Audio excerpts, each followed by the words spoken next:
This is Stacy Painter, and he masters music, and he can master your music if you're working on it. But Stacy, I have a question. Yeah. If I was a band and I put together a song and my heart and soul's into this thing, and I've done the mix, it's like, oh, but then I pass it on to a third person. It's kind of like my baby, and there's all that artistic and integrity there. How do I make sure I'm maintaining it when I'm giving my baby to you?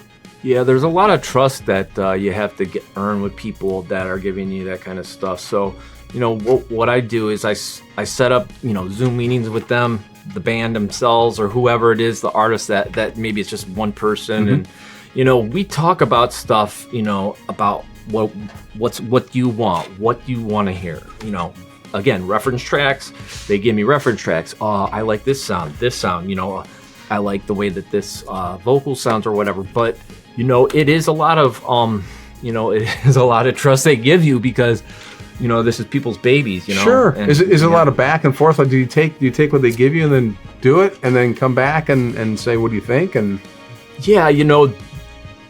does it usually happen on one? You sit down and you get everything, and boom, you nail it, or is it ever a process? Generally it's not just a one-time thing. I don't want it to be a one-time thing because there's questions I'm going to be having to ask people about stuff that they're giving me, and they're going to have to ask me stuff about me as far as the process and and have their sort of, their 2 cents. Can I just say an example for somebody watching? What might be a question you have that you say, hey, I got to ask, I got to find out more information. What might you want to know more of? Yeah, I mean, again, it can be specifics about sound. You know what I mean? Like if they have a bass and they have a bass from this one song and it sounds like this, and they're like, yeah, I just want to, I'll make sure that I'm intensely listen to this so that I make sure that I get that.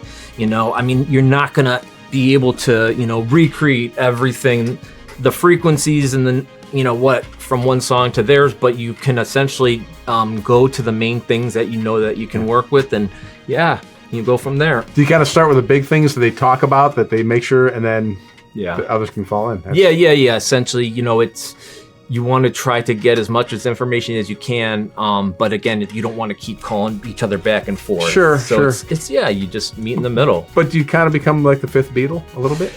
Yeah, you do get an ear when you're doing that, and it's just part of experience, and that's what you're paying for is experience. Yeah, and you've been doing this a while, and I know you've played a lot, and you've written a lot, and and you've had all the groovy equipment going all the way back to the Tascam 4-track. Hey, so you were there since the beginning of all this. So I saw it. Yeah.